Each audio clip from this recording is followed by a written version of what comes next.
feel nauseous, believe me. Never had a lot of shit come easy. Had to work hard, struggle just to be me. Had to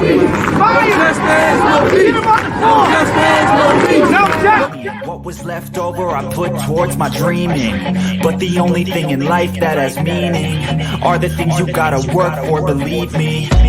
Take into your hands a plan, your own hands can land your own brand. And damn, I feel like no one takes accountability. They want the credibility, convincingly unwilling to put in the hours it takes to get some power. Don't be sour, take a cold shower, scream until you're louder, work until you're prouder. And all the doubters, they're just young downers. I swear to God they all let me down.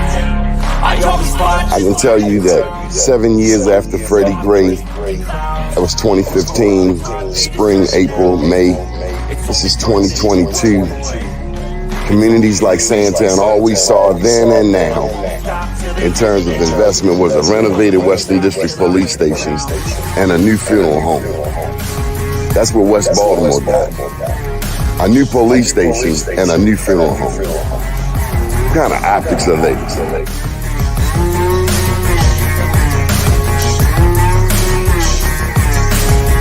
Was Freddie Gray any different than 1968 Baltimore riots? Dr. King's passing, killing, murder? Is it the same? No, I think, well, first of all, people who are doing violence and burning, that's the same. But the point is what was the cause and what were they attempting to remedy? I always fought just to wear the crown. I'm off at these fucking clowns. They deserve it now. It's only worth it if you work for it. I won't stop till they hear me now. I won't stop till I wear the crown. I swear to God they all let me down. I always fought just to wear the crown. I'm off at these fucking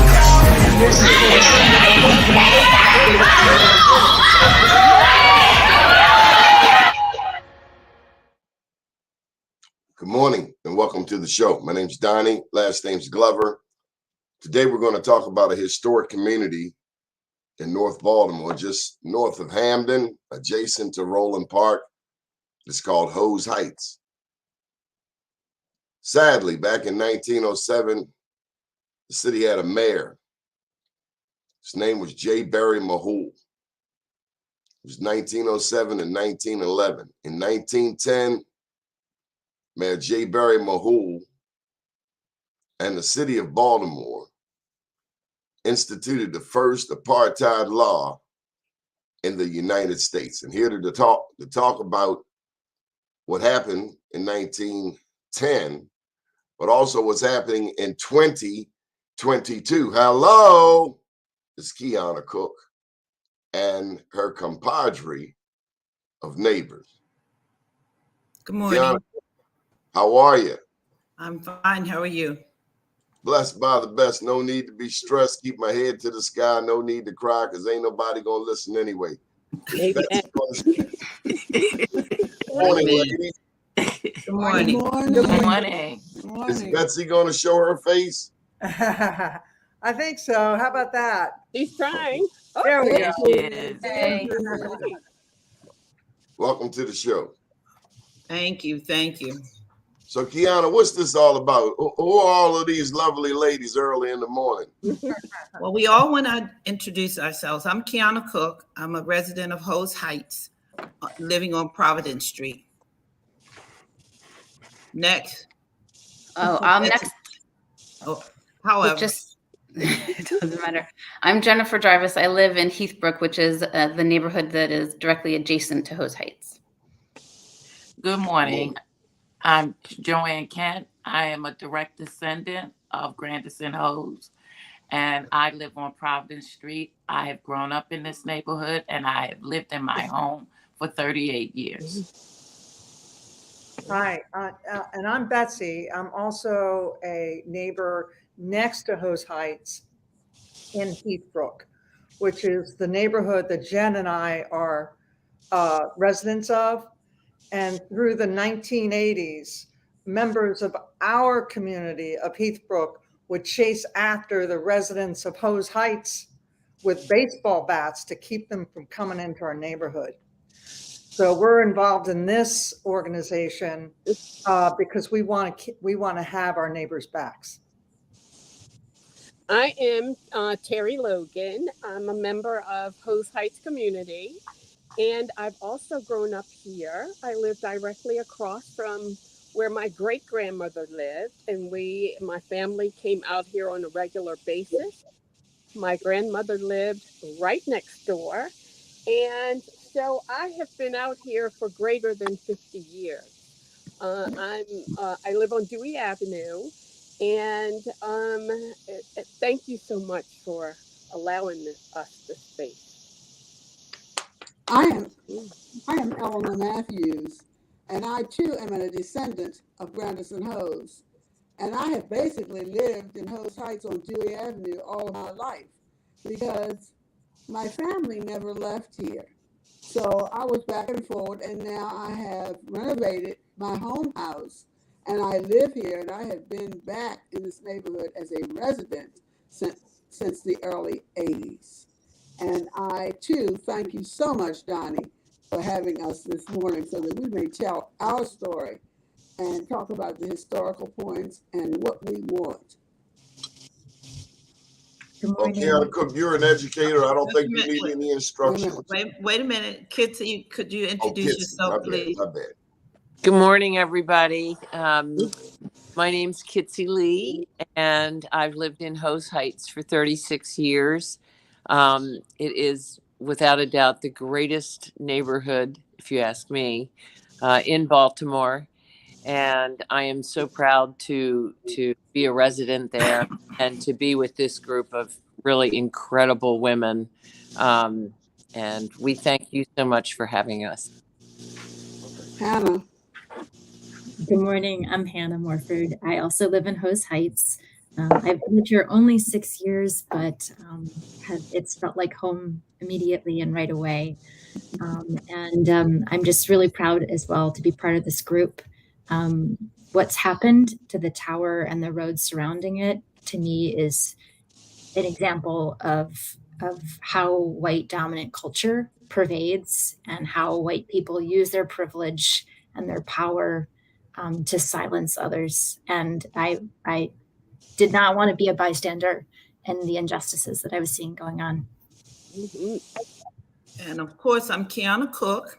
I'm probably the youngest living member in this community of this team. As you see, I have a dynamic group of women that I'm working with. We're all leaders. It is a group that got together because they saw the injustice that was going on with a project that was being presented to us. I'm not exactly sure, and anybody can jump in, please, if I get a date. I'm going to jump in. Edmund Burke said the only thing necessary for the triumph of evil is for good men, and we should add women. Yes, you should. To do nothing. So I just want to take a moment and thank those who are fighting. Kitsy, Betsy, Jennifer, Hannah, who didn't have to fight, but you chose to fight.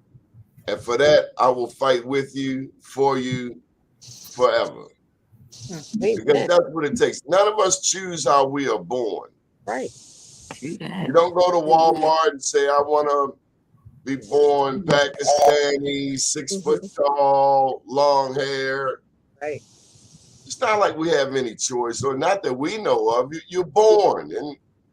But I commend you, beautiful people, because that's the only way this world will work. I'm sorry, Kiana, I defer to you. You run. Okay, let me just first say, some people ask, how did we get this opportunity? And I'm a believer. I have great faith, and I believe that God orders your steps. And on Monday, I went to an event that Donnie was hosting, and I said, I know him. And at that time, first thing I thought about, because I know he interviewed me once before when I ran for an office, was that he could help us. And it was like God sent us there. It was no other thing, because I didn't have to go to that event, even though I would have gone because my niece was honored. But to see Donnie, who I know is a community activist, a wonderful person who could probably help us. And the first thing I said was, Donnie, we have this issue. I told him a little bit, and he was running the program. It wasn't like he was just walking around a guest, but he was running the program, and he said, call me. And we called you, and you stepped right in. So I thought I would say thank you later, but I see my team is all very appreciative. So I heard all the thank yous. So just thank you. So now if I get something wrong, I want anybody can jump in. A few years back, and I think it was just before the pandemic, we went to, I personally, that's when I started going to the meetings about the restoration of the water tower. And at that time, I thought it meant just the water tower, but it meant the entire area. So at that point, they presented some ideas to us on how they were going to improve the entire area. At that time, I'm not exactly sure if there were how many diagrams they told us to look at, but I believe there was one with the road open, there was one with the road closed, and I'm not, and anybody who wants to jump in to clarify, but I know we had an opportunity to vote on whether we wanted the road opened or closed. They did the vote. They supposedly did a survey. And when they came back, they said that more people wanted the road closed than wanted it open. At that point, we talked about the historical importance of the road. The road is just as historical as the water tower. The water tower is a historical landmark. So was that road, because that road was a safe haven. And I wasn't here at the time. I'm not a longtime resident, but my husband lived here sometime, and I am the sister-in-law to Eleanor Matthews, who told me about riding the bus to the water tower and feeling safe when she got to that point to come home. So we tried to get the committee to understand the importance of that road leading to a historical community, but not just the importance, also the safe way to get home now. Because now, in order to get home, it's a road, it's going down the road, making a U-turn, coming back up, or it's going down the road, going down to an area where it's difficult to make the turn because of the traffic and the way that road is designed. I don't know if someone else wants to jump in, but that's when it started. So when we saw that the committee was not really hearing us, when we came back at some time this summer, we were presented with the final design according to the Roland Park. Somebody help me, Roland Park? Community Foundation. Community Foundation.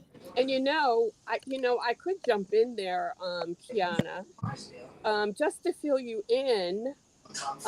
It started, the Rolling Water Tower was a space where people used to walk to start their jog, walk their dog, and pieces of the soffit was falling down. A Hose Heights resident called the city. The city came out, put a fence around it, and that fence was around it for, 2-3 years. It could have been longer. But it was all about the amount of money that it would take to repair and make that area safe again. And, that's what I think that's what the back and forth was with the city and whoever else could pay for the renovation. And the city certainly didn't have the $1.5 million, but, another community did. They had the money, they had the resources, and they had the politicians that could help them be the sponsor for the renovation of the tower. So this was Roland Park Community Foundation and subsequent committees that evolved after that. And so one of those committees, because, we wanted to know, why is the tower closed? And during the renovation, they said, oh, we need to keep it closed until the insurance people sign off on it. So we've been patient the whole time. So they signed off on it, and the next thing you know, we have the development of this traffic calming committee. Eleanor, myself, as many Host Heights residents that knew about it came to these committees. And over they heard our voices. This is not what we want. How can we be a part of the decision making? We were dismissed over and over and over. And so the final thing that we had to go on, or the first thing we had to go on, was, okay, who's going to make the decision to open or close the roads permanently? And that was Maryland Historic Trust. And during this whole process, we learned so much history about Olin Park, so much history about Hose Heights, and we have just garnered such a collection of women, and we have done due diligence. So I give it back to anybody else who wants to add. I would like to add to the history, my great great great grandfather, Grandison Hose, bought this area for $500. And he What was, year? I want to say 1914. No, no, It was, it was earlier than that, Joanne. it was in the 1800s. Yeah. It was, I want to say 1838. Yeah. That's the year that I remember. And his children were able to build homes here in this area. And I am actually living in one of those homes, which is 122 years old. And it's important to me and my ancestry that we continue to fight for what he wanted. This area was developed so that the Black folks in this neighborhood in Hose Heights could get to Roland Park to service the people there. And so it evolved into this Black community of professionals. And I remember literally watching my aunt, who lived across the street from me. She had to iron clothes for the folks in Roland Park, and she would have piles and piles of clothes, and she would iron clothes night and day. So we've evolved from that, and we've all become professionals and working hard to establish a neighborhood that was safe for us to stay here. The Roland Water Tower is an example of that, entering into this community, because we knew we couldn't go north or south after sundown. There was a true sundown law. And if you went past the water tower, you literally would be putting your life in your hands. I remember as a little girl, we would walk to the corner of Cold Spring, and it was daylight. And there was a white gentleman that said, "You don't belong here. Go back home." And so we had to understand the rules of this area as I was growing up. It has evolved into something much. Joanne, I got to ask you, when you heard that, what did you think? I was afraid. This man Indeed. I was literally going to be hurt. And it was with myself and my younger sister and brother. And we were just walking. We weren't joking around. We just wanted to see what the world looked like past the water tower. And we could not do that. Let me jump in. I felt the same thing going down Roland Heights. They had a guard dog and there was a wonderful penny candy store. at the end of Rolling Heights, you didn't have to cross over the Falls Road. And that was a magnet for kids. But every time we went, the guard dog, you really had to garner your nerve to go and get candy past this dog you knew he would bite you. I'm sorry to interrupt, Joanne, but I just connected, with the type of boundaries we had to stay in. And we did. We learned how to do it. Hi, Betsy, I'm Kitsy. hi, Kitsy. Kitsy, Betsy, I'm looking at the looks on your faces, and I sense that you find this totally unacceptable. It's embarrassing. Totally. I have this unique perspective that I come to this group with. I grew up in Roland Park. I was born and raised there, and I never knew those heights existed. I mean, there was Roland Park, there was Hamden, but I never even knew this vibrant little gem in the middle between these two very different communities existed. I think that's saying something. I used to go to Frank Liquors, which was on the corner of Evans Chapel and Roland Heights. That's how close I would come to that neighborhood as a youngster trying to get beer, and never ever knew it was there. Everybody, it was just this. It was like this protected. I mean, I think everybody in the neighborhood had to, and just from listening to Joanne and Terry and Eleanor tell their stories, they were encapsulated, and they had to do that. They had to do that to survive. It's just, I mean, and it all goes this way of the water tower, place where you come in for safety, you go out, you have to do what you have to do. It's a safe place to go, and then you come back in, and you're safe. And I mean, I think it's so amazing that for all these decades, this community, this incredible, vibrant community with these fabulous, wonderful people, survived. I mean, that it survives today. And I feel that history is not going to survive if we don't have our gateway. It's our hearts. It's symbolic. And having been in Hose Heights for 36 years, I feel the same way now. And my neighbors are just the most amazing people.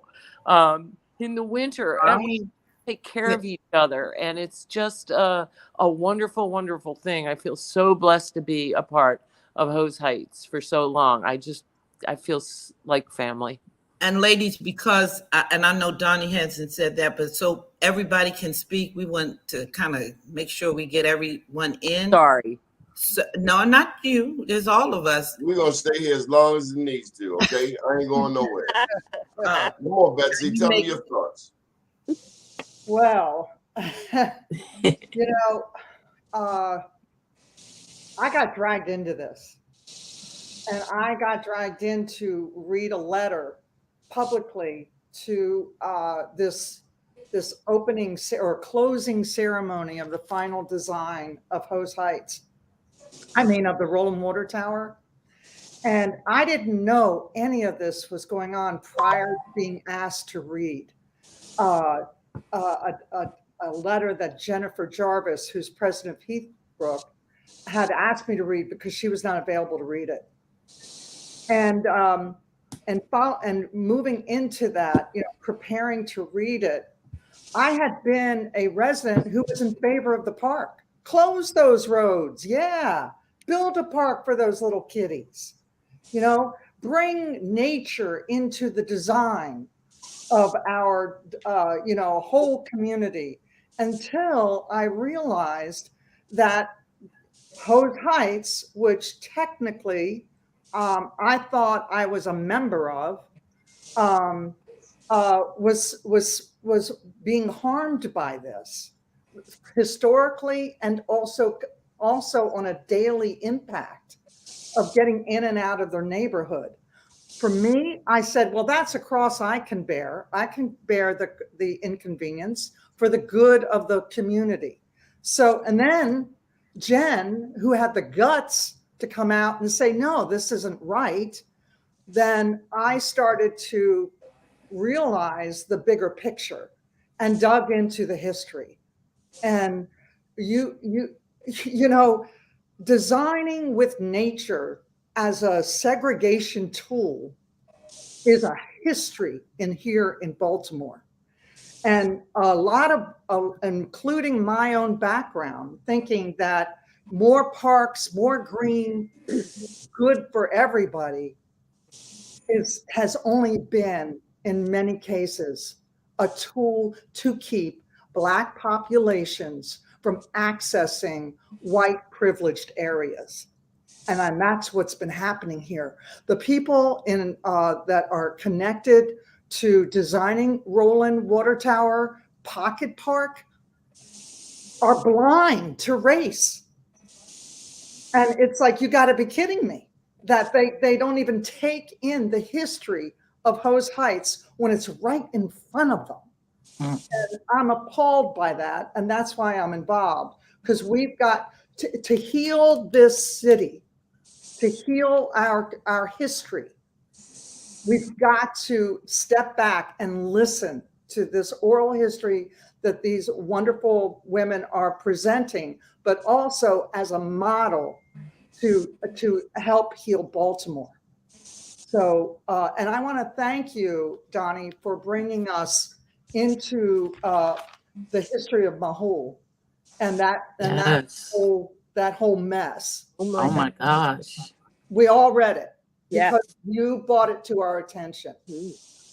And you know, and I It thought all interconnects. it's so interconnected. And I'm proud, you know, as a Black man in Baltimore, and I turn on Fox News, I get sick every time I cut it on, because it's a very parochial view of Baltimore, and this is what the problem is and nothing else. And as a journalist, you want to know all sides of the stories. Right. But again, I commend you all for having the courage. You know, a lot of times the world paints a picture like the men are courageous. You are more courageous than any man I have ever met, because this is 2022. This is something that decent people thought was dealt with a long time ago. And we realize in 2022, in 110, 112 years, we haven't learned much at all. And that's the sad part about this. I think it's because of privilege, white privilege, that they're doing us a favor when it's not what we asked for. Yes, the water tower needed to be repaired and restored, and we were all happy for that. But then you push this agenda of building a park when you have parks literally surrounding our neighborhoods that are in ill repair, that need to be fixed. You're not doing me any favors. You're just pushing your own agenda to close off our entrance into my ancestors' history.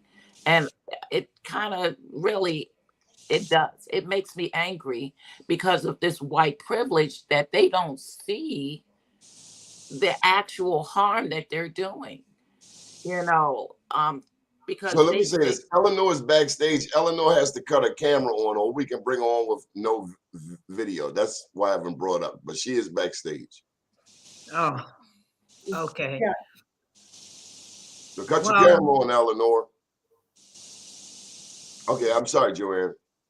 You know, but this I just look at our committee of Black and white women who understand that this is wrong, that Mahul started all of this, literally, from, you know, and it's been nationwide, this segregation and how they close off roads and how they make it difficult for you to enter in one way or get out the other way. And it's just not fair. We want to work with those that are trying to close off this road and help them understand about our history, about that road, and how it's not for them to say how it's supposed to be presented, that they have to take in everybody's opinion. And the real sad part, as they got this going and kept it going, was making things so impossible that only their design, their decision is the only thing that's going to work. And they kept things so hidden. They told us, well, you won't be able to take care of the road access. Well, they didn't say their design included pulling it all up, and putting in the walking path that they wanted instead of the road. And let me say this, because I've only been here, living here 5 years. I used to come here as a child. I had friends who lived here. I used to come, so I came here. But I am a very vocal person. So at each meeting that we went to, I voiced my opinion about Hose Heights and the road and how important that road was. And constantly I heard that about the expense. And then at a Zoom meeting, including our city council person, when we were talking about it, because I told her she couldn't fix a problem on 41st Street with traffic if she did not fix the problem up here, where you are now forcing us to go down to 41st and Roland instead of letting us come right home through the water tower. I was told that it's a done deal. That bothered me because she said DGS owned the park, and I said, well, we own DGS, DOT, and DPW. We are the citizens of Baltimore. So how are you going to tell me something is a done deal? And I'll be honest. Okay. Keon, I got a German Shepherd, and he's barking. I think you need to go ahead and say who this council person is. Oh, our city council person, Odette Ramos. Okay, and Odette then Ramos was our city council person who told us, everybody, it was a done deal. Okay, so Odette Ramos, but there's another lady that's a part of this opposition. I think her name is Mary. She works for the Able Foundation. Mary Page. Mary Page. So do you know who the Able Foundation is? Well, yeah. Of course. I mean, that's one of the most powerful nonprofits in the city of Baltimore. I think they have headquarters, or at least allies, in New York City and in a city. Now, I live over here in Sandtown, a few blocks from Penn North. During Freddie Gray, these nonprofits tend to dominate the scenario. Millions of dollars are coming in. I just want to say for the record that the only thing here in Sandtown that we've seen since Freddie Gray 7 years ago, are you ready, Kitsy? We got a funeral home and a renovated Western District Police Station. Now, I am not at all blaming Odette Ramos, but I am telling you the mentality of this city after being the epicenter, Hannah, of international media attention, where Geraldo and CNN were coming to Penn North, and the journalists were looking around and they thought that the protesters had done that damage to North Avenue in that short time frame, not realizing, whoa, this is a Hurricane Katrina every single day. And so all I'm getting to is millions of dollars were coming in, and I'm sure you've heard at this point of the black owl, no, the white owl and the black butterfly. But here's my thing, Kitsy.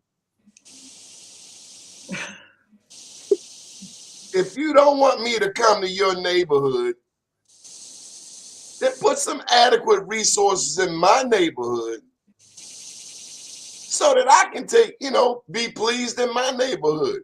If we want to live continue to live segregated, I don't understand how you can put resources over here and then those people over there, you just want to starve them, tell them go to hell, lock them up, whatever. I just don't understand. If I don't want you to mess with my stuff, I'm going to make sure you have your own stuff. Well, Donnie, let me say this. That is segregated. It's they apartheid. can find money for things that people need, things they want, stuff they want to do. When I go down to see shows and I'm like, oh my goodness, this used to be like, go down and look at what they're doing around Cherry Hill. They're building up around there all the time. So don't tell me the road will cost too much. Tell me the truth. You don't want to do that because it's not what you want. It is, and I say your privilege. Your privilege I want this. I went in the store. I tell my mother, I want this. So if they don't understand what privilege is when you are able to get that. We should be able to get that. Is that it alone? Isn't part of it too the expectation that I deserve it and you don't? Now pardon me, Kitsy, but my mother told me nobody is better than you, but you're no better than anyone else. Right. So what we're saying here, and we have Jennifer and Hannah, who we haven't heard from, and Eleanor. I don't know why Eleanor can't find her camera. I'm hoping she'll find it at some point. But these are two young people that Donnie, I'm gonna tell you that she found it. I fell in love with. I feel like I'm going to adopt Hannah, and Jennifer's parents probably won't give her up to me, but I understand that. But if you hear them speak, and I want them to get an opportunity to speak. Well, or we're gonna run you for mayor. How about we don't care black, white. We just want people that love people. They'd be perfect. I think Jennifer would be a perfect city council person. I know she's shaking her head, probably because she has kids and she figures smart people don't run for office. She knows. I ran twice, so don't even go there. You interviewed me. Don't even start. But your spirit didn't want you there. Well, they didn't. I just didn't get there at that point. But I met so many wonderful people who are influential, Donnie Glover. I'd like Jennifer to also speak, and I'd like Hannah and Eleanor, now that you're almost back. I see your name. I saw you a minute ago, so I don't know what you did, but hopefully Eleanor will be back also. So Jennifer, take it from me. Okay, I'll do my best. Donnie, when I was listening to you just talk about the lack of investment after Freddie Gray, it parallels so well with the article you sent to us about Barry Mahul. It's really the same thing. It's they tore down the slums in the early 20th century and refused to invest in new homes for people, and it didn't work. And they're doing the same thing now, and it's never going to work. So that was really powerful for me to hear you say.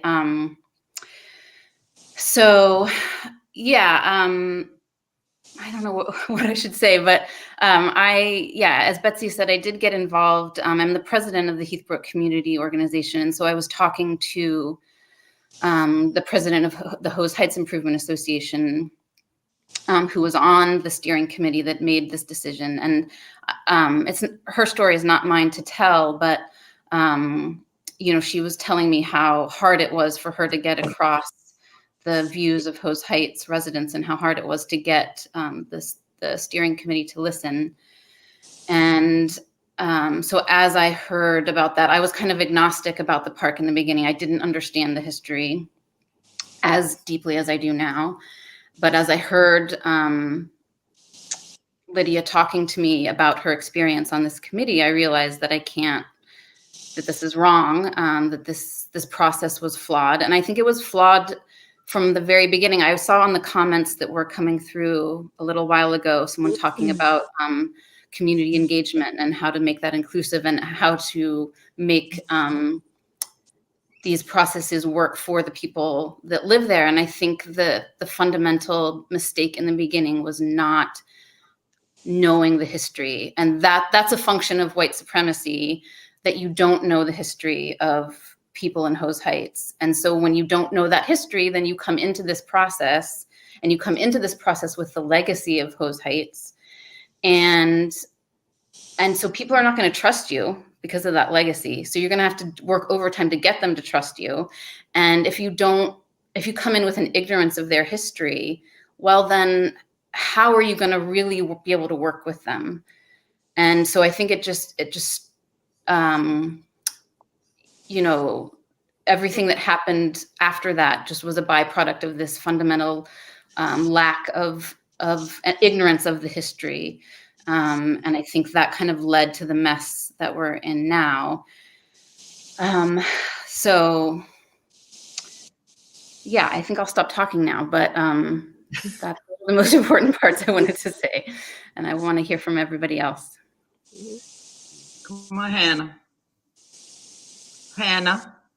Sorry, I had to find my unmute button. Yeah, I would just to kind of tag along to what Jennifer said. I got involved in this, I think, maybe a month and a half ago. I was talking to Eleanor on the street, and she was saying, you know, like, what's going on with this road closure? And I was like, I know what's going on with this road closure. And she said, you know, it's a bunch of white people in Roland Park who are doing what they want to do. And I said, I feel the same way. And it was this moment of realization of, no, this is how insidious white supremacy is. When people with power work to do what they want to do, and they convince others that that's the majority opinion. I thought for the 2 years that this whole tower renovation has been going on, that I was in the minority of wanting to keep that road open. And what was so powerful was to finally realize I was not in the minority. And then to find out that my community members, sorry, that's my dog, had done their own canvas in the community and found out that 86% of residents in Hose Heights wanted the road open, but that feedback was never honored and never listened to from the Roland Park Community Foundation. And then for us to start doing our history work, right, and learning about what had happened, find out that Roland Park all along was planning to close the road. Yeah. This wasn't, if you think about a continuum of community engagement, you know, you start like the bare minimum is getting feedback from the community. And ideally you want to be going to co-creation, right? They didn't even do feedback. That's the what angers me the most about this whole thing is you go back in 2011, Roland Park had their master plan. And you know what they included in that master plan? They included closing the road and putting in a park. The pocket park has been their agenda all along. And this is how white people do stuff behind closed doors to get what they want. Some white people. Some white people. We can't say a blanket statement. Let me tell you, Hannah, there are people in the Black community I want to push into the inner harbor too. So it's good. It's good people and it's bad people. Yeah. Sorry, you're absolutely right, Donnie. This is how. I guess what angers me is this was, to me, was such a prime example to see white supremacy in action. And to see how things go on and people use their privilege and don't even know that they're using their privilege. That's the thing, is to see that this has happened. And the people who've been on the steering committee think they've been getting community feedback. They said, well, we sent out a survey. It's like, yeah, your survey was digital and it didn't reach our community.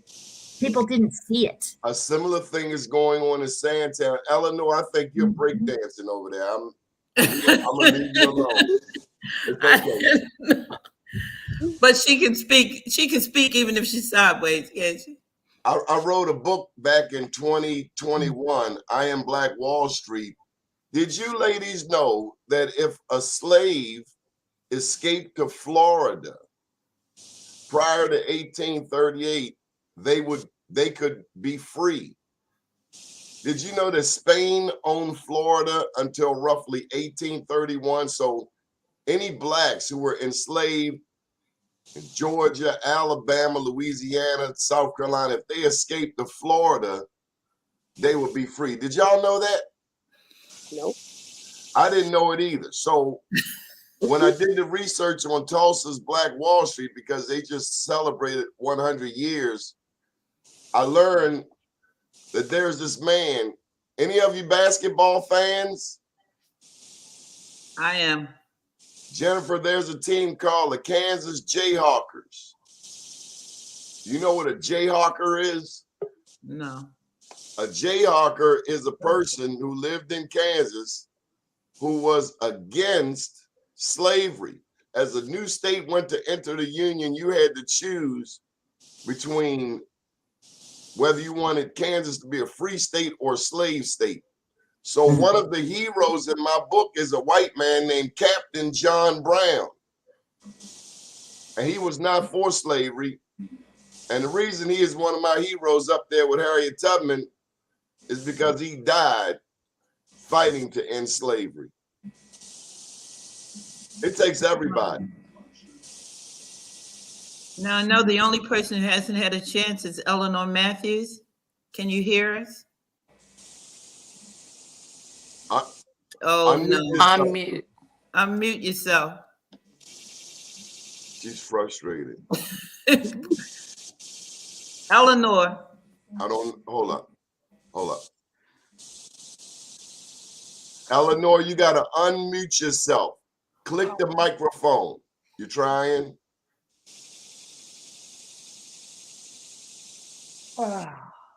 It's okay. Okay, so Eleanor, we can't hear you because your microphone is muted. So go down to settings. Settings is in the middle, down the bottom. Okay. Click on settings and then click on audio. You see it? No. She does see it. It just won't work for her. Oh, okay. Well, maybe Eleanor. Okay, well, you know what? Hold up, Eleanor. You hold tight. Try it again now. Because you had it open before. Go out, Eleanor. Go out and come back in. Go out and come back in. I'm going to. Betsy, would you text her that to go out and come back in? I appreciate it. I'll do it. Just explain to her why we did it. Okay. Floor is yours. Okay. I do want to. I know we don't have that much more time because I know you told me. Take all the time you need. Oh, okay, Donnie. All right. This is people privilege. Oh, okay. Thank you so much. Thank you so much. You know, I know everybody's already thanked you for the information, but you know, I was an educator in Baltimore City. And the frightening part is that I didn't know a lot of this. I didn't know it. I was sitting here thinking, where do you learn this? And when was I supposed to learn this? And so I was talking to my family and they were talking about the fact that none of us learned this in school. So that's the insidious nature. I mean, racism is an addiction. This country has an addiction for whatever reason to racism, to our differences. You know, when 9/11 happened, Hannah, 9/11 happened, I remember I was on a plane to Jordan and everybody was like, hey, brother, American, you know. And then we right back to hating each other. Well, that's true. That might be true, but I think, and it's funny, I grew up in West Baltimore when West Baltimore was I came into an integrated neighborhood, and one of my childhood friends, we were like the Three Musketeers, 2 blacks, 1 white. We played together all the time. We didn't see a problem with each other. And did you know that the Three Musketeers was written by a black man? Yes, I think we did know that one though. His name was Dumas. I think we knew that one. But it is, it is just so amazing what I am learning now at this age, where, I'm so amazed by so many, like I told you, I said, these are some amazing women that I'm working with. And I realize that women will probably carry the elections this year. We always do. But Kiana, you straight. Jennifer, come on in, perk this up for me.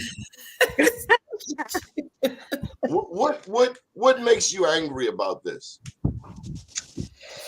I think kind of like what I said before, that our ignorance led us to this, that our lack of history, the fact that we don't learn history, the fact that, if I had stopped to think about it, the stories that Joanne and Terry and Eleanor tell about growing up in this neighborhood, I could have imagined that, the threat of violence that was surrounding them, but it wasn't taught, and so it wasn't in the forefront of my mind until I got involved in this process, and that's just such a shame. I think it should be, and that's kind of my. If we can get ourselves out of this mess and get the road back opened, I'd really like to transform the park into an historic park to commemorate the history, celebrate the history of Hose Heights, to commemorate the road and the tower as the gateway to this historically Black neighborhood. I think that would be a beautiful thing, and it would be a great gift to the whole city, to commemorate the struggles that they went through, and so we don't forget the white terror that surrounded these folks' lives. I just think when we don't know our history, then we get ourselves into these messes. Dear Mr. Glover, that's what I was telling you. You never asked me what made me angry, and I think the ladies know it was the history. I remember Eleanor talking about the inconvenience and how much more money she was spending, and she went around the circle. But my thing was, it's the history. It's that this is a historical Black community, and then I went back to the road and I found pictures of the people getting on the bus, and I'm saying all of this is history. It's history of the Black people who lived here. And I said, why not post a sign that says Gateway to Historic Hose Heights, and then put plaques to identify? Because somebody doesn't want it there, Kiana. I know that, but this is what I'm saying. Why not do something different than a pocket park? To me, that because I don't want to. Minor. Well, I don't want to. They paid for it. It's mine. They paid for it. I can do what I want, and I know how to do it. But they haven't. They use bond money also. We know. See, there you go, trying to do what makes sense. It's not where, okay, you took money out of your pocket and did this park. It's the same. I'm on now. Don't touch it. Okay, so you can talk, Eleanor, even if we can't. Oh, okay, there you go. Well, I've missed so much of it. I don't know what has been said, but so I'll just say a little bit. Well, I'm glad that we are having this forum with Donnie, and I'm hoping that so many more people will see us and hear us, because not only is it historical, Kiana, but also we need the road open. And I think once we have gotten this road open, then maybe this committee needs to start the process of getting a historical sign put up for Hose Heights, because it is a historical Black community, and it is one of the oldest, or maybe the oldest one in all of Maryland. I think it is the oldest one in Baltimore. And there are 2 descendants here from Grandison Hose. And I'm just so glad that we have all joined together. Okay, so let's get to this manner of business. I need a phone number and an email address to put out there for anyone that wants to support your cause. Phone number. Okay. I'll give you Phone mine. number. I'll give you mine. Come on. 410-241-3315. Now we have a Hose Heights Action Committee site, don't we? 241-3315. And do we want to put an email address? Let me see, Hannah, did we have that right? Yes, it's let me look it up real quick. I'll put it in the chat, Donnie. Okay. Okay, go ahead, Kiana. Okay. One of the assignments you gave me was to come up with our ask, correct? What were we asking the people who would hear us? Well, I need to interject another point. Okay. And this is to you ladies. Kitsy, this is bigger than Hose Heights. You are in the epicenter of the national discussion on racism. It's so bigger. Hose Heights is big, but you are national news. You're supposed to be on Meet the Press Sunday morning. Thank you. This is national news. I mean, think about it. Apartheid segregation started right there. That's pretty historic. It is. That is true. Okay, Donna, we're gonna work on getting that recognition. We're gonna send it out to all the people that is Dr. Stevens? Was it Stevens? The gentleman you introduced us to on Jerome Stevens. Jerome Stevens works for Senator Cardin. He's all aware of it, Senator Cardin. And the thing is, I know, did Kwaisi's office get back to you? No. That's why I gave you Jerome Stevens' number. When one doesn't, another one will. You just keep it moving. We sent Dr. Stevens a packet of information, testimonials that we had. So hopefully soon Kwaisi will get back to me. I sent him the packet. I'll give you his cell number after this show. I was trying to be polite. Do you have any connection with Anthony Hayes? We're still waiting for him to get back to us. Antonio Hayes. Antonio Hayes. Sorry, my husband's name is Anthony. Senator Hayes did not respond. He did respond. He did say he was completely on our side. Right. Now, I did send him something recently to ask to see if we could get a meeting with the mayor. Damn, man, I want to go to the governor. Call Hogan. Get him before he go out of office. Call the lieutenant governor. Call everybody. Okay. I just want to note, I just saw Ashley Esposito. I voted for you for Baltimore City school board. So thank you for saying in the chat you wanted to get involved as well. Well, you know what? Let me tell you something. Ashley Esposito, I'm going to send you the code, the link, and I'm going to put it in the chat because Ashley, not only is she a dynamic, soon-to-be school board member, but she's also a fighter, a protester. Ashley, click that link and come on in here and share some words of encouragement, if you will, for this wonderful group of soldiers. You are soldiers. Harriet Tubman was a soldier. Did you know that Harriet Tubman freed, along with the help of the Union Army, about 700 enslaved people at the Combahee River in South Carolina? I say that because Facebook blocked me.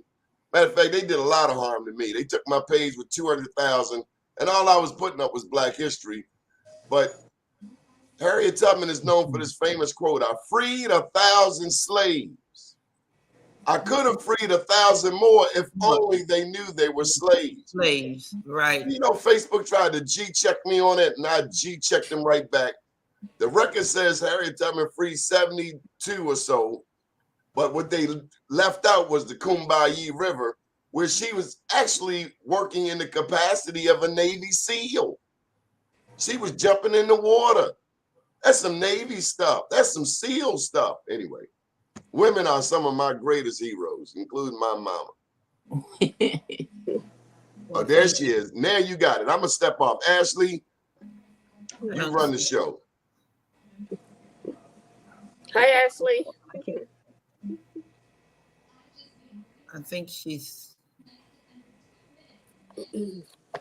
maybe she's coming back. Oh. Yeah. Sit right here. No. May I say something? Yeah, sit right here. Can you hear me? Yes. Yes.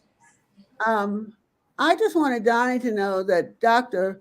Alvin C. Hathaway opened several doors for us. I was wondering, I know Donnie must know him. Because of him, we were on, and I heard what you were saying about Fox News, but WBFF was the first group to come out and interview us. Betsy and I were interviewed. They called us about a half hour before time. We had about 2 minutes to get ready to get around the corner to get there to the water tower. But he also opened the door to Channel 11, and he talked with our city councilwoman as well. And so he has opened several doors for us and has given me some other contacts. So I just wanted to put that on the table for Donnie. Oh, hi, Ashley. Hi. How are you? Good. I've been listening this whole time, and I co-founded a neighborhood wellness association. And like one of the things that we had a developer do is we forced them to send a mailer to every single household in the neighborhoods adjacent to a property that they were developing. So I think like if anything was led by like one of these small groups, like it's a flawed process because they're only going to be talking to the folks that are already plugged into their network and agree with them. Yeah. So I'm glad y'all are fighting back, and definitely like let us know how to help if there's a petition, restart the process. Because I don't think that it was inclusive or accessible to y'all. So I would say throw the whole process away and start over. And you know, one of the things, Ashley, Hose Heights was incorporated in 1965. My grandmother was president of Hose Heights, I don't know, greater than 50 years ago. And because we were a tight community that grew and grew and grew, we connected with the politicians. They knew us. They came to us. Mary Pat Clark came to like all of our community association meetings. So we were connected with downtown. They knew Hose Heights. And the other, the powers that be are trying to redefine Hose Heights. It's not just this little historically Black community. There's a Hose Heights North and a Hose Heights South. And they thought they were inclusive, just like you said. They include people who agree with them. And in this so-called steering committee, there were 3 communities with 2 people each. And, one of them was there were 2 from Hose Heights, so to speak. One, definitely, she was our president. And another one who they say was also in Hose Heights. Hose Heights had clear boundaries. And like I said, there's a Hose Heights North, a Hose Heights South. There's discussion about us having voted in, part of the sections of Evans Chapel Road that we never crossed. It was the sections past Providence Street, which was a part of Heathbrook back then. I don't know whether it is now. I think they're getting their boundaries, redefined, but ours are the same. But the good news is, I think we found a path forward. Roland Park is already eating their words and backtracking. But we're staying connected because one of their main mouthpieces wrote me an email trying to bait me in. They also wrote an email to the other supposedly Hose Heights resident on the steering committee, and they attacked her. She left the steering committee because she couldn't connect with their mission, their values, and how they were going about things. And they attacked her. They tried to pull in or bait Hose Heights' current president. She resisted them. But they got my name, and I've kept the door cracked open, watched how they tried to backtrack it, and doing my best to remain diplomatic with them so we can indeed be friends of the Roland Water Tower, because that was birthed out of that steering committee. Oh, no, it wasn't. I'm sorry. Yeah. 10 years ago, right? Yeah. Right. Well, we never heard from it until the steering committee. And, you know, we like that because we are a community of 4 surrounding that tower. I'm on I'm co-chair on that committee. We're going to meet in about 45 minutes with our agenda, but it's going to bring all the good parts that have come out of this opposition. And, you know, it's all about connecting the 4 communities in ways that work for them and history.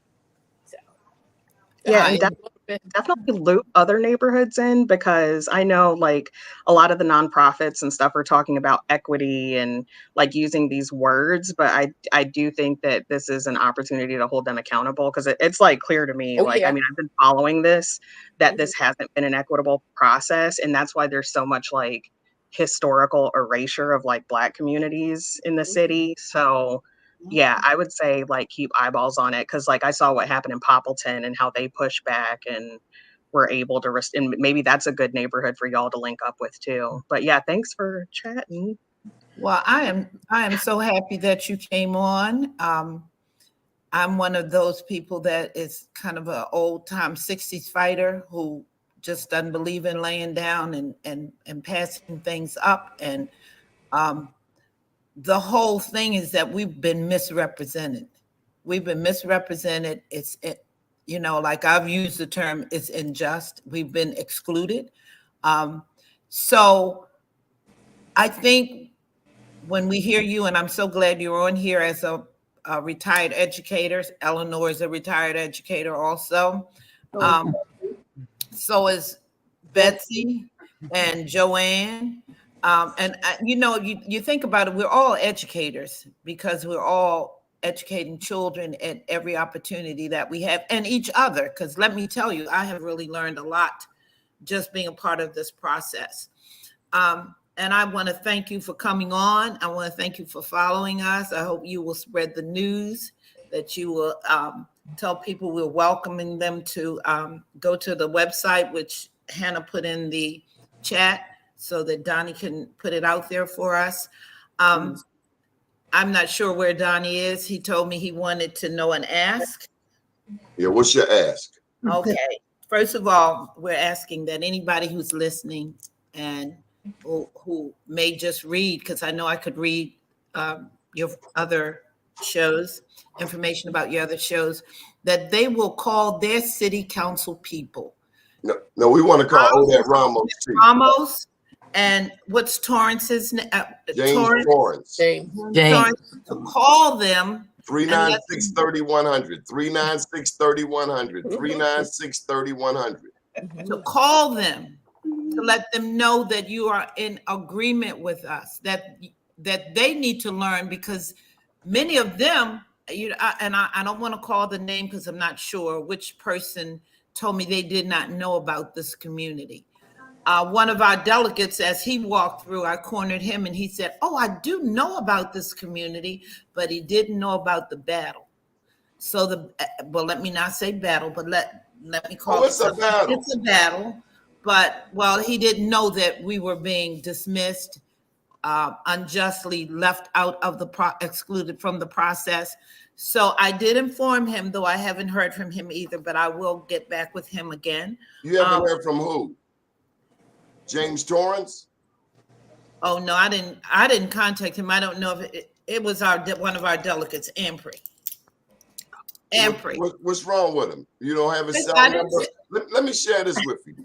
And Ashley, tell me if I'm wrong. I do have his cell number. He did give me his cell number. Okay. This is 2022. If you're going to be my pastor, my council person, my delegate, I must have your cell number. Why? Because of instances just like this. I don't want to call 396-3100. I want to call you on the phone, just like you sent me that damn text talking about you need money for your campaign. You want me to come to this event. I want you to answer my call and handle this situation. Kitsy, you've been quiet. Come on. I know you got something to say. Come on, Kitsy.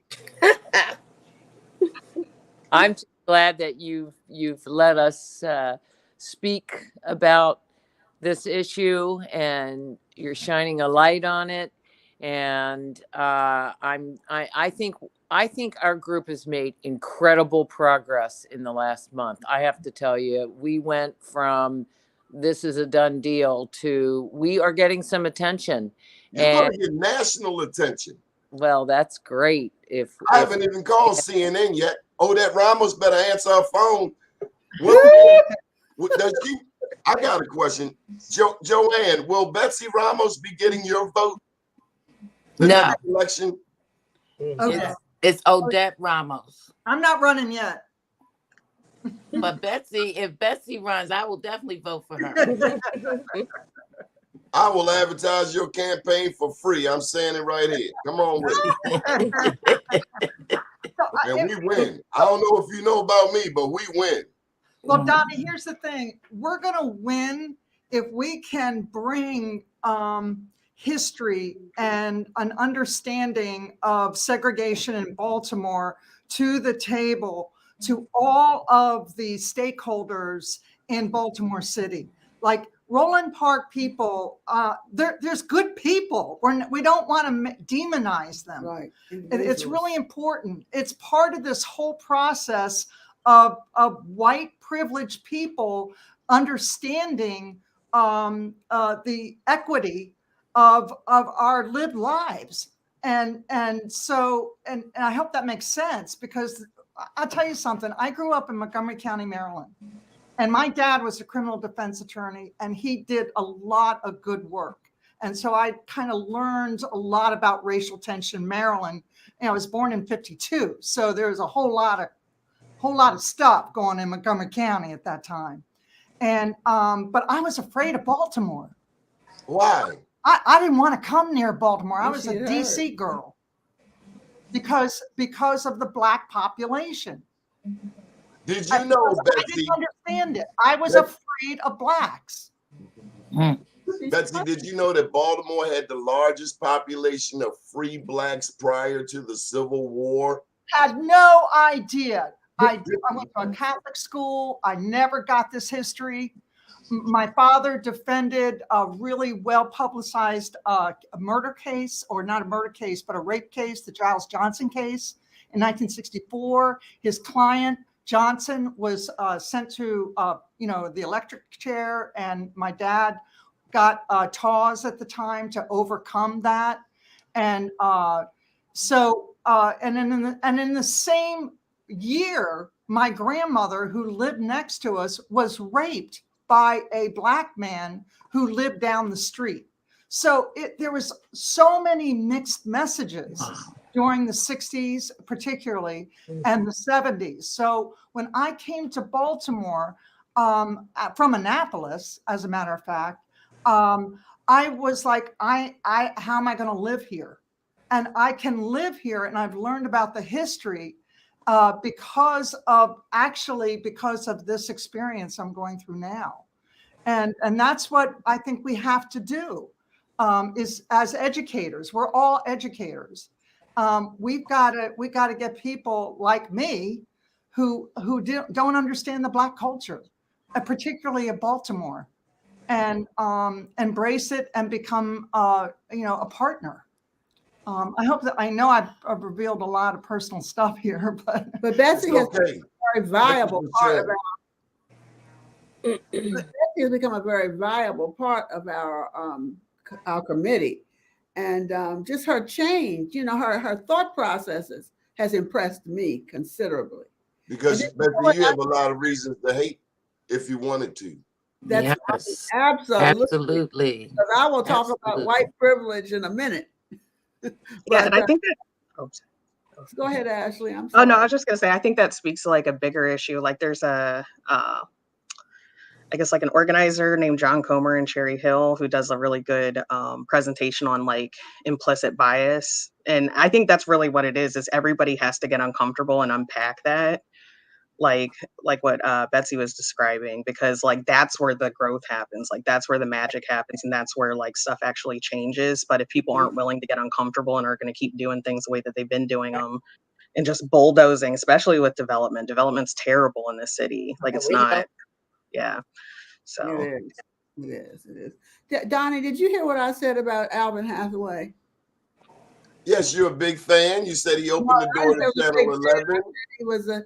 He was the one who really got me started with the he sent the information to me because he was my pastor about the You TV was your program. pastor at Union Baptist? That's right. I was born there.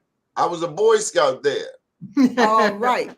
Mr. Guthrie was my scout master. Peter Guthrie.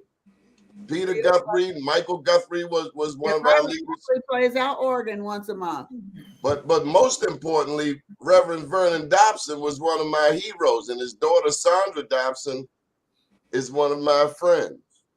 That's wonderful. Small world. Okay, so let's go around the horn and get some final thoughts in. Does anybody here, anybody opposed to prayer? No. Oh, absolutely not. No. Prayer works. Can we get a prayer in here? Because I just believe in the power of prayer. Is that okay? Absolutely. Absolutely. All wise and almighty God, we thank you, Lord, for this broadcast. We thank you for the technology. We thank you for the determination of each of the members, even down to coming on this broadcast using StreamYard. They figured it out, Lord. They found their way to the truth. Bless us to keep a light on this situation. And we vow to go all the way to the White House, if not the United Nations, because we understand that Baltimore is at the epicenter of the unfortunate segregation that we live under. We ask these blessings and we promise, Lord, to give you all the praise and all the glory. In your mighty, matchless, and majestic name, we say hallelujah.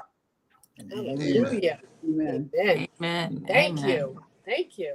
Donnie Glover, I would just like to say thank you.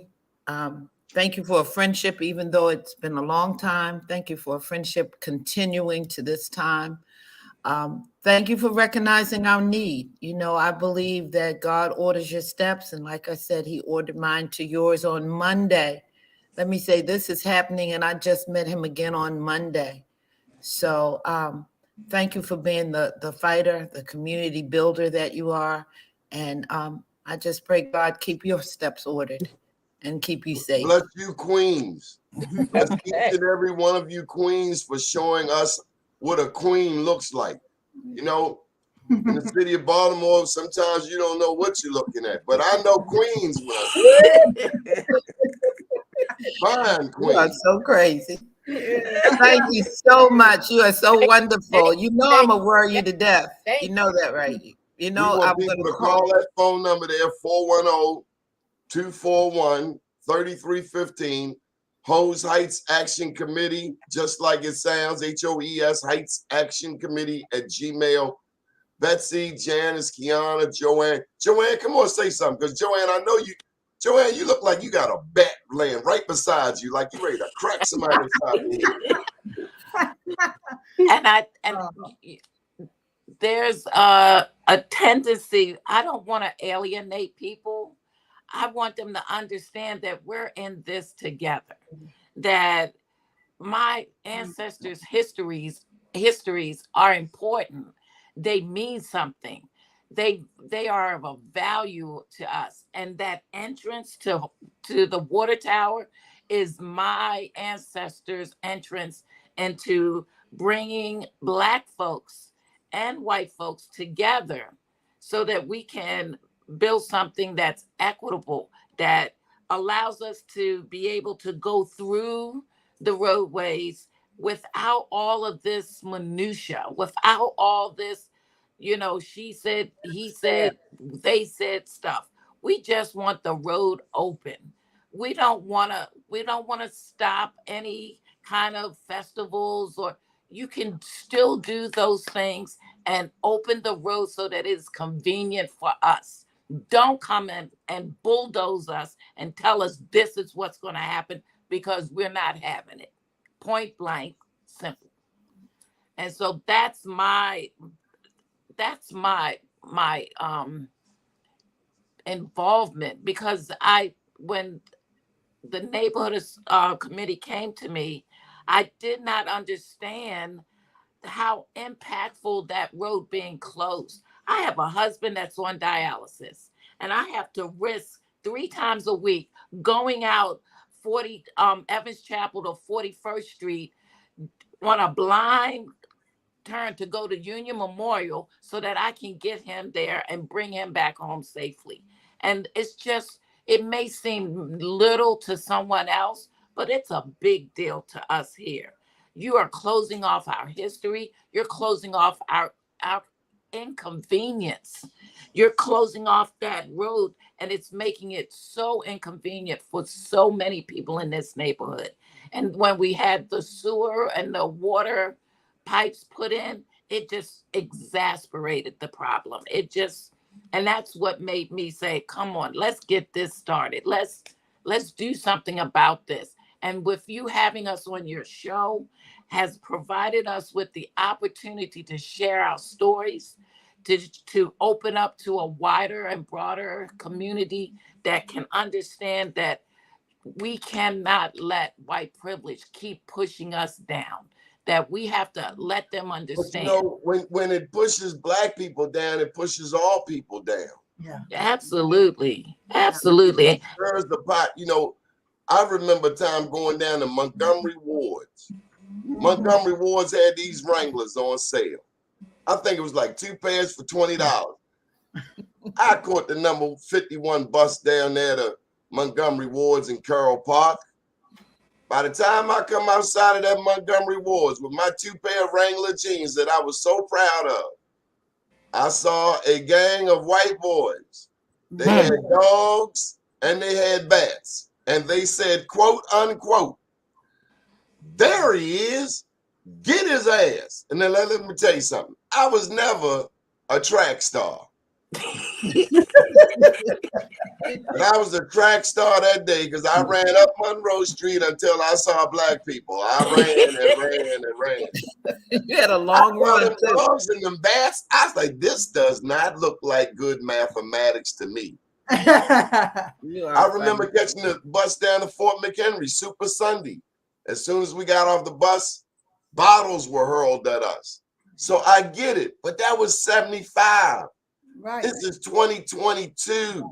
Right. And we can do better than this. So if I can just throw something else in there, Donnie, is all right?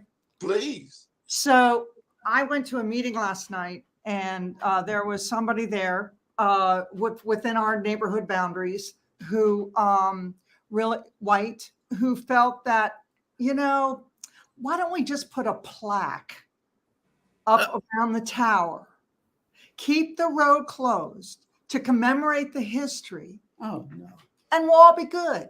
No, we won't. And that's really kind of the, throwing a bone.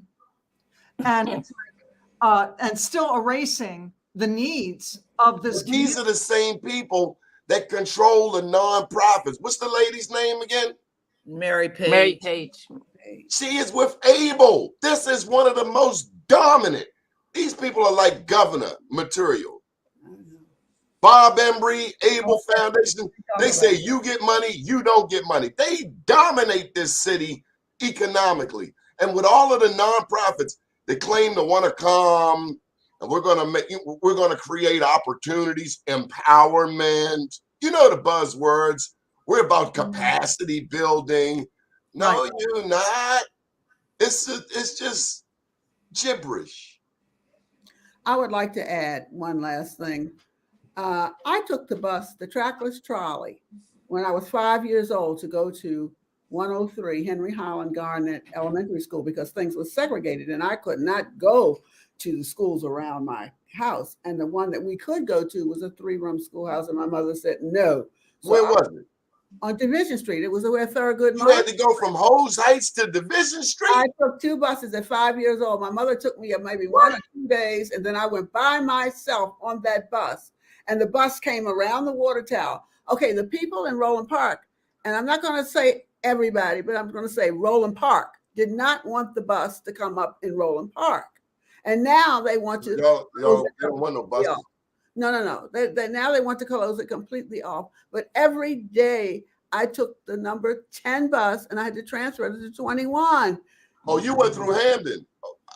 No. I didn't go through Hamden. No, that's Our zip code is Hamden. Our zip code is Hamden because they're not going to zone us into Roland Park, which is 10. Okay. We're 11. But the bus went, well, I guess it did sort of go through Hampton. It did, but it didn't go did. through Baltimore because I grew up here. Like I said, we couldn't go to the movie theaters on 36th Street, which they now call the Avenue. We couldn't go any place but to the bakery, which was a wonderful bakery, by the way. I'm sorry, but we could spend our money there and at the Five and Dime. Those were the only two places where we could go. And then I was teaching at Lamel. Go Lamel. Did you know that is the only school you spell frontwards and backwards the same way? Right. Calajone. Yeah. So at any rate, I went to get a sandwich. I was teaching. This was in the, I went there in the 70s. And I went to this little store. I knew I could go in and grab a sandwich because I hadn't had my lunch and I had to do something over there. I don't know, the bank or whatever. And when I got back to work and I opened up my sandwich and I went to bite into it, the bread was all molded. I said, oh, they still hate us. Wow. You were at Lamel when Mr. Murphy was there. Yeah, I think, yeah. He was my principal for a little bit. You could not forget him, Mr. Murphy. He was the most colorful character in West Baltimore. Yes, he was. You would get off with the first day he was there as a black man. He was there as the principal. I got off of the elevator because we always parked in the back on the first floor to go in the office to sign in. Oh, good morning, Mrs. Matthews. I said, he knows my name. How in the world does he know that? He knew every teacher's name. He had never even met us. He was. He knew what we were doing every minute of the day. Betsy, you got to understand that Lamel, when during that day she's talking about, they beat up security guards. Really? Not Donnie. I went to Lamel, and it was one of the nice. Well, other than if I didn't play that basketball game and win, that's all. I didn't get beat up after school because I was a good old basketball player. Hey Betsy, I was a 3.5 student, but you better have a good left jab. You need to stop. Well, then I left Lamel and I spent 29 years at Western High School working. I ended up as the principal. So they did let black people come and be administrators. I was an assistant principal and then I was principal. Can you imagine what I went through going from Lamel to Poly? Oh, I went from Booker T to Eastern. So can you imagine what I went through? They didn't want to say it. Dr. Monsman gave us 500 words, English teacher, every Monday and tested us on 5 of them on Friday so the black children would fail. Well, let me just say I was the largest class to enter Western High School. We had a half a day, and then after my class got in there, they moved it out to Cold Spring and Falls Road. They built a new building. They built a new building. They thought we wouldn't come there either. Did you know Poly was the first Baltimore City high school to be integrated? You know why, too? Wow. A black girl wanted to take engineering, and they didn't fight it. Yeah. Let her in. And that was in the 70s. You talking about whoa. That was in the 70s. It took from 54 to the 70s to let women in? Yeah, to let that woman in. Oh, yeah, but the men went there. I'm sorry. Yeah, that was a girl. Bob Embry went to City. Bob Embry went to City. He did go to City. Well, see, we wanted East City High School graduate. He used to control who would be the principal there. Yes, he did, because I was trying to. Some people want to control so much, they need to control their damn self. Yeah. Well, Bob Embry gave us money when his daughter was a student at West. Money ain't everything, because if the money is dirty, like and I've seen where if you're a dope dealer, and you took that money to your grandmother, the grandmother like, I don't want your blood money. I know. That's true. That's true. We don't know. Well, we had a lot of projects. We got our language laboratory because I was head of the foreign language department first. That was my What's your language? But English. but you know what gets me about that is that French people with money that could make systems better for everyone only did he did that because his daughter was going there, not because Western needed a whatever. But of course, his daughter went there. But how about like when they talk about charter schools and how wonderful charter schools are? Okay, make public schools the way school teachers have asked to have public schools, because every child deserves a free education, a free appropriate It's education. constitutionally mandated by the charter of the state of Maryland that every child is due a solid, well, they play with the words. So, and then the lottery. Did you know that $15 billion has come through the Maryland State Lottery? They promised money. Now I was 8 years old. They promised money for schools. You got a new football stadium, a new basketball stadium, and I preferred Memorial But you Stadium. have so many schools with no air conditioning, no heat. Oh my God! Windows that stay inside. Even So we Western can had talk no about air education for a long time. But I do want to have our ask out here. We want to ask everyone to contact Odette Ramos, contact James Torrance, any delegates in our community. We're in the 40th district. If you're in the 40th district, please contact your delegates, our senator, and let them know that you're in support of our cause. Our cause will benefit all communities. It really will. I don't know, as one of the things Antonio said to me is why. When we said they wanted to close the road, his question was why. My answer was because they can. Yeah. Not because it's important or it's dangerous. No, Because they think they can. They can. They think they can. Well, Because they haven't met this army. Well, right, but his question was, why do they want to close the road? There is no reason to close that road. There's no reason. We don't disturb the hawks or the falcons that are up there. We don't disturb any of that. All we do is have a safe way to get home. Right. And so we're asking that you support us in our cause. You can go online to the Hose Heights Action Committee. You can sign up there.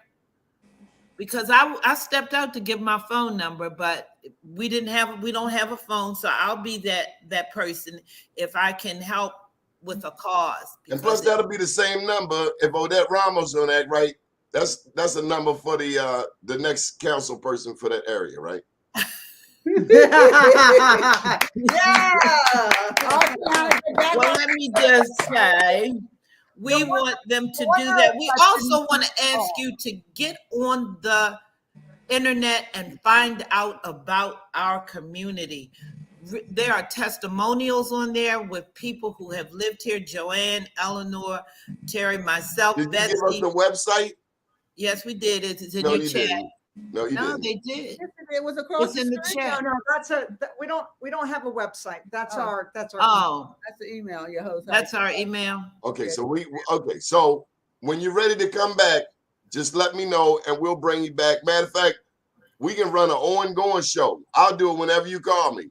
But Okay. Joanne, I'm pretty certain that you're the one. You got a baseball bat right beside you. And Some she, people look, hope Joanne the wish I nicest would. person. Joanne is the nicest person. I grew up on Curry Street, which is not far from Pennsylvania Avenue. Right around the corner. I'm on Amen. Carrollton Avenue. So you're right. I don't mess around. So She's from Sandtown. Don't play with her. Absolutely. So when we came up here during the summertime, we felt like we were in the country because they had grass, they had trees, they had fruit, fruit trees and all that. And so, this is important to us.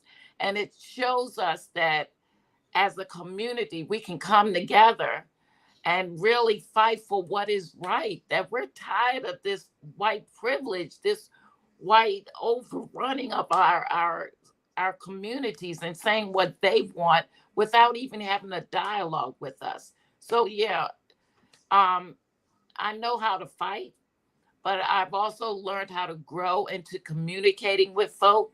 But don't mess with me. And some of the emails we've gotten have made my blood boil because they show their true colors. Just forward them to me and I'll put them on the internet. But look, that's enough for now. Betsy, Kiana, Joanne, and everybody, to God be the glory. We're going to get out of here. I want you to have a peaceful weekend and get ready to fight. And answer your phone, Kiana. And thank you. Thank you. Thank you so much. Thank you so much. Thank you for the opportunity to serve. Love you. Love Good you morning, much. world. Peace. Good morning.